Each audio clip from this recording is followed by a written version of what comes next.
दोस्तों कैसे हैं आप लोग? तो मैं यहाँ पर लेकर आ गई हूँ मेरे द्वारा लिखी गई कहानी। तो अगर आप लोगों को ये कहानी पसंद आती है तो लाइक ज़रूर करें, कमेंट ज़रूर करें। आपको ये कहानी कैसी लगती है?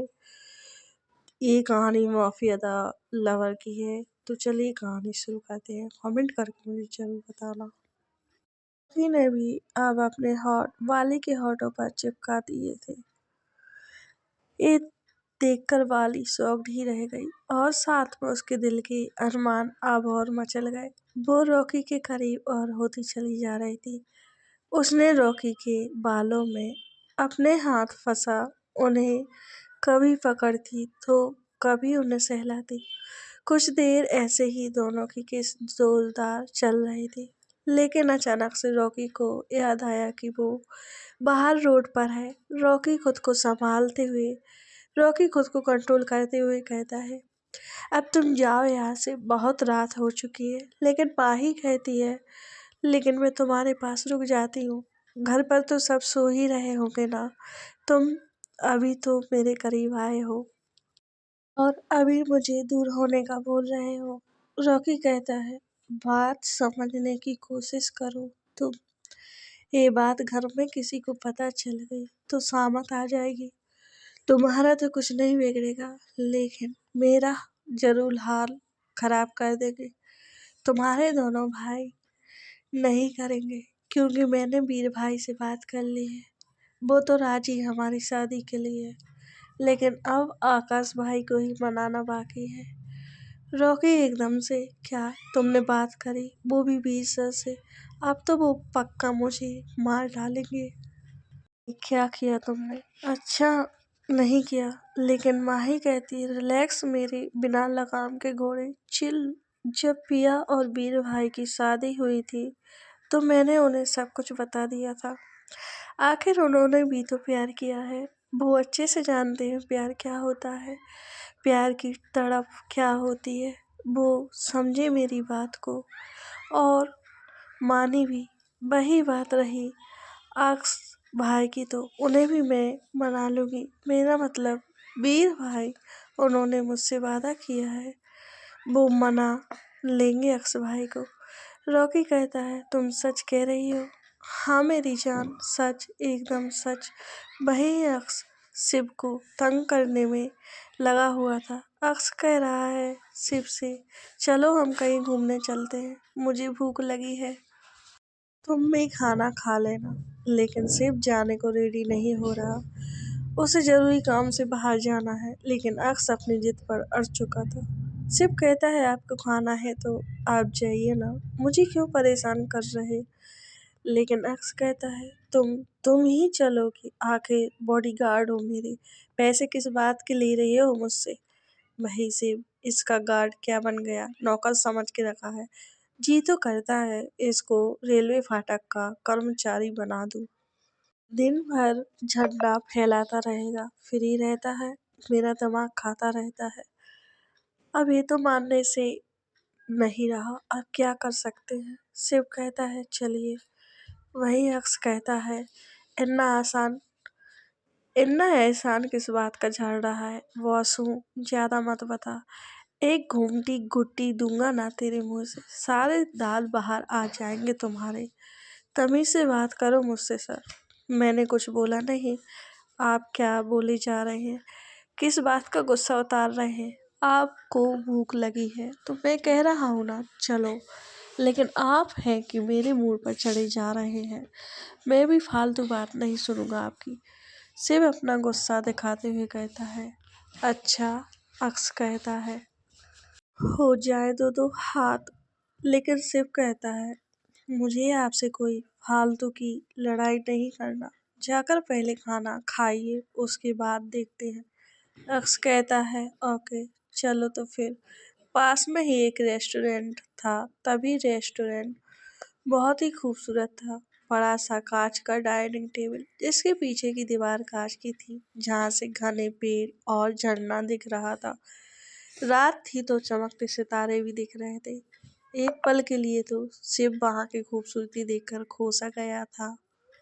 यही अक्स शिव को देख रहा था, जिसकी आंखें खुशी से चमक रही थी। अक्स ने शिव को एक चेयर पर बिठा दिया और खुद उसके पास में बैठ गया। सर्वेंट ने आकर दोनों का खाना सर्व किया। शिव ने देखा सभी लोगों के हाथ कांप रहे थे।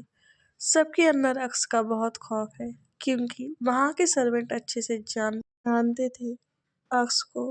अक्स कितना परेशान कर देता है जब बात उसके खाने की हो। कई बार अक्स उस रेस्टोरेंट में वीर के साथ गया हुआ था, लेकिन इस बार शिव था अक्स के साथ। शिव को एहसास हुआ कि दो जोड़ी आंखें उसे ही घूर रही हैं, वह भी गुस्से से। शिव ने उसे तिरछी नजर से देखा तो अक्स उसे ही देख रहा था। शिव ने उसे इग्नोर किया और अपनी नजरें वापस से नीचे कर ली। अक्स उसके करीब आया और बोला, कुछ खा क्यों नहीं रहे हो? अक्स तो खाना खा चुका था, लेकिन सिर्फ शिव की हरकत उसे परेशान कर रही थी, क्योंकि शिव जब भी हर बार कहीं जाता था तो बिना खाए रह जाता था। इस बार अक्स को गुस्सा आ रहा था। उसने एक सूप का कप उठाया और शिव को जबरदस्ती पिलाने लगा। बाद में उसे सलाद भी खिला दिया, लेकिन सिर्फ वह खाने के मूड में नहीं था, इसलिए उसका सारा मूड खराब हो गया। शिव गुस्से से बोला, क्या बदतमीजी है यह है, क्या किया आपने? मुझे भूख नहीं थी, आपने मुझे जबरदस्ती क्यों खिलाया? तुम्हारा हर बार का यही नाटक है, जब भी कहीं जाओ जनाब को भूख नहीं रहती, तुम कुछ खाते भी तो नहीं। मुझे यह और बर्दाश्त नहीं होता। मेरे सामने जबरदस्ती की नौटंकी मत किया करो। मैं जहाँ भी जाता हूँ चुपचाप खाना खा लिया करो, नहीं तो ऐसे ही जबरदस्ती तुम्हें ठूस ठूस करके खिलाऊंगा। आई बात समझ में? शिव अब गुस्से से भर चुका था। अब मुझे और बर्दाश्त नहीं हो रहा, इसे तो मैं अब छोड़ूंगा नहीं। ये कहते हुए शिव अक्स पर झपट पड़ा। अक्स, अरे अरे ये क्या कर रहे हो तुम? लेकिन शिव ने अपने शर्ट की बाहें फोल्ड की और एक जोरदार घूंसा दे मारा अक्स को। अक्स जंप करता हुआ सीधा खड़ा हो गया। नॉट बैड, हाँ, अक्स शिव से कहता है। वही शिव दूसरी बार अक्स पर वार करता है तो अक्स फिर जंप खाता हुआ खड़ा हो जाता है। बच्चे, मुझसे फाइट करना इतना आसान नहीं है। हार मान लो, बेकार की कोशिश करना बेकार है। लेकिन इस बार शिव को बहुत गुस्सा आ गया था। वही एक सर्वेंट गार्डन को पानी से धो रहा था, वो भी अपने हाथ में पानी का पंप लिए सब में पानी दे रहा था। शिव के माइंड में खुराफट दौड़ी और एक टेबल स्माइल लिए वो सटक उस सर्वेंट से लेकर अक्स की ओर चल देता है। वही अक्स ये देखकर कांपने लगता है, क्योंकि एक तो रात थी, ऊपर से हल्की हल्की ठंड। अक्स कहता है, अबे पागल हो गया है क्या? ठंड के मौसम में अपने बॉस को बीमार बनाएगा? देख मेरी बात मान, ऐसा मत कर। अभी तो मैं कुंवारी हूँ, आई मीन कुंवारा हूँ। कोई है भी नहीं जो मुझे गर्मी देकर मेरी ठंड भगा दे यार, समझ मेरी बात को। तेरी तो फिर भी जीएफ है। लेकिन शिव फिर भी नहीं मान रहा था और ये देखकर अक्स जोर से दौड़ लगा देता है, क्योंकि उसे इस वक्त पानी में भीगने का कोई इरादा नहीं था। वहीं शिव भी अक्स के पीछे पीछे दौड़ लगा देता है, लेकिन अक्स की कोशिश बेकार हो जाती है। वहाँ पानी की फिसलन हो चुकी थी, इस वजह से अक्स उस कीचड़ में गिर गया था। वही गिरने की वजह से अक्स पूरा कीचड़ कीचड़ हो गया था। अब क्या था, जब अक्स उस कीचड़ में से उठा तो शिव की ये देखकर हंसी छूट गई। हा।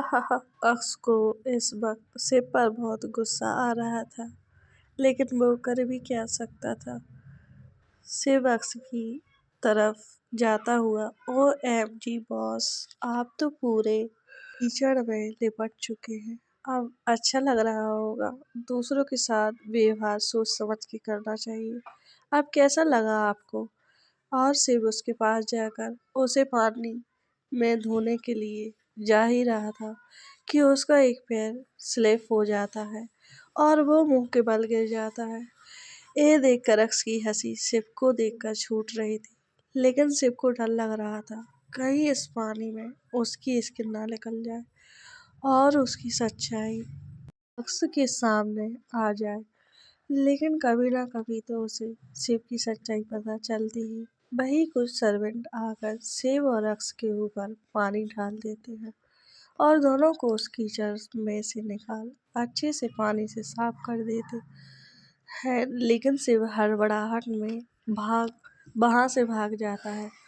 अक्स भी ये देख के उसके पीछे पीछे चला जाता है। अरे शिवा सुन तो, क्यों इतना जल्दी चला रहा है, मेरी बात तो सुन। लेकिन शिवा उसकी बात नहीं सुनता और वही अपनी कार के पास जाकर कार के आईने में देखता है कि उसकी स्क्रीन गल कर निकलने वाली है और कहती है, ओह माय गॉड, अब मैं क्या करूं, ये तो यही आ रहा है, अब मैं कैसे क्या करूं, कुछ समझ नहीं आ रहा है मुझे। ही वीर पिया को घर ले आता है और कब पिया घर आ जाती है उसे पता ही नहीं चलता, क्योंकि पिया तो सो चुकी थी। और जब फ्लाइट लैंड हुआ तो वीर के गार्ड पहले ही वहां मौजूद थे। बाकी सब भी घर आ चुके थे और वीर पिया को अपने कंधों पर टांग कर फ्लाइट से उतर रहा था। वहां जितने भी लोग थे सब वीर को ही देख रहे थे, लेकिन उसे उन लोगों से कोई फर्क नहीं पड़ रहा था। वो तो सिर्फ अपनी बेबी डॉल के लिए आराम से चलता जा रहा था। बाहर खड़े गार्ड जल्दी से वीर के आगे आकर जल्दी से कार का गेट खोल देते हैं, पर वीर पहले पिया को अंदर कार में लिटा देता है, फिर खुद उसके पास बैठ जाता है। वहीं बाकी सब लोग, रेहान और दादी भी दूसरी गाड़ी में बैठ चुकी थी। साथ में उनके बॉडीगार्ड की कार भी वीर और रेहान की गाड़ी के आगे दौड़ रही थी, तो पीछे भी सेफ्टी से कार चल रही थी। कुछ देर बाद वीर और पिया का घर आ जाते हैं, लेकिन पिया की नींद कार के हॉर्न से खुल जाती है। वो अपनी आधी खुली आंखों से देखती है तो वो अपने आप को अंधेरे में पाती है और वीर की गोद में उसका सिर था। वो एकदम से उठकर बैठ जाती है। वीर, वीर जी, वीर कहता है, क्या हुआ? पिया कहने लगी, हम कब यहाँ आए जब तुम सो रही थी जान। अच्छा, लेकिन आपने मुझे उठाया नहीं, मैंने सब कुछ मिस कर दिया ना। वहाँ का नज़ारा मुझे देखना था और आपने मुझे उठाया तक नहीं। वीर कुछ नहीं बोलता और कहता है, हम घर आने ही वाले हैं, चलो अब हम चलते हैं। वहाँ मैं और तुम कहीं घूमने चलेंगे जहाँ तुम और मैं होंगे। लेकिन पिया कहती है, आप कहाँ ले जाएंगे मुझे? हम हनीमून पर चलेंगे और कहाँ कहाँ घूमना चाहोगी, मुझे अपनी मनपसंद जगह बता दो, हम वहीं चलेंगे। लेकिन बीर जी, अकेले क्या, हम सबको लेकर नहीं चल सकते हैं?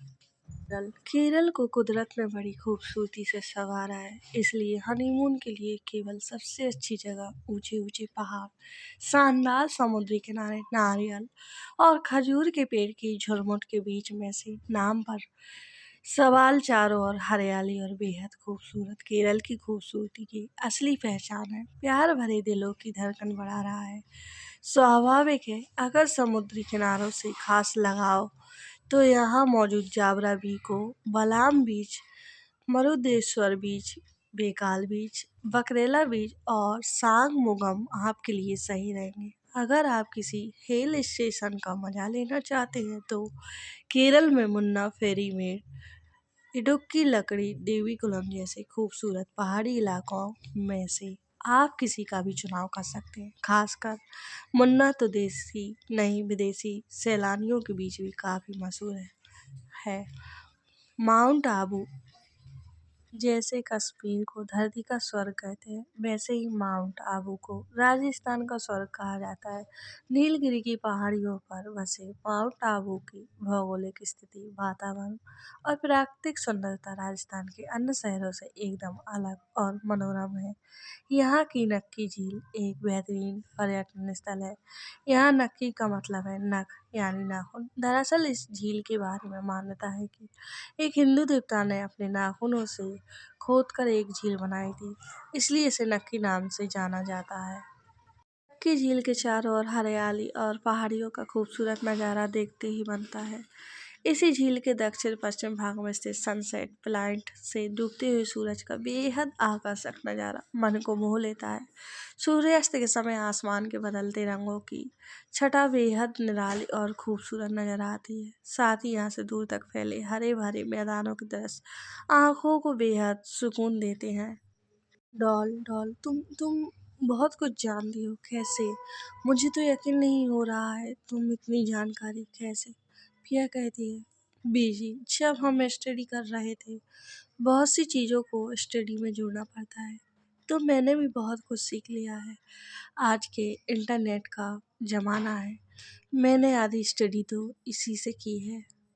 मैं बहुत खुश हूँ जो तुम मेरी लाइफ में आए हो, काफ़ी समझदार हो। वह तो तुम्हें ना समझ रहा था। तुम्हें हनीमून का मतलब तो पता ही होगा, क्यों? पिया अपनी शर्म से आंखें नीचे कर लेती है और हाँ में सर हिला देती है। वही अक्स शिव से कह रहा था, तुम मुझे कितना परेशान करते हो, आखिर प्रॉब्लम क्या है तुम्हारी?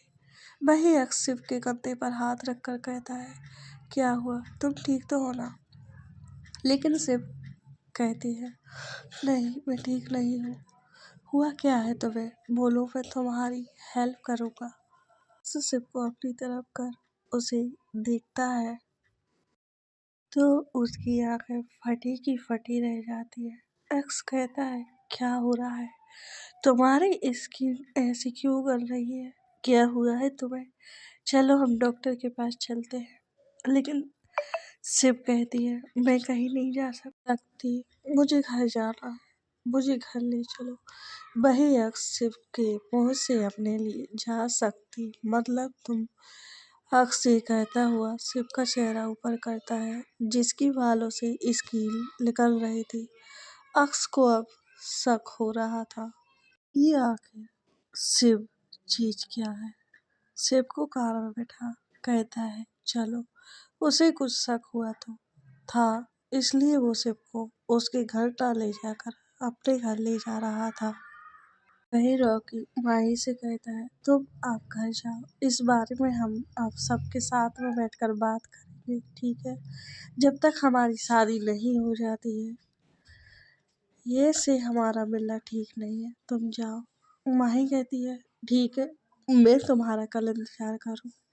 ये कहकर माही रॉकी को जोर से गले लग निकल जाती है। तो दोस्तों, आपको किरदारों के नाम समझ में आ गए होंगे, मैं आशा करती हूँ। और अगर नहीं समझ में आते हैं तो मुझे कमेंट कर के पूछ सकते हैं, तो मैं आपको बता दूंगी। तो अगर कहानी पसंद आती है तो लाइक ज़रूर करना और कमेंट करके मुझे ज़रूर बताना। मेरे चैनल को सब्सक्राइब ज़रूर कर लेना।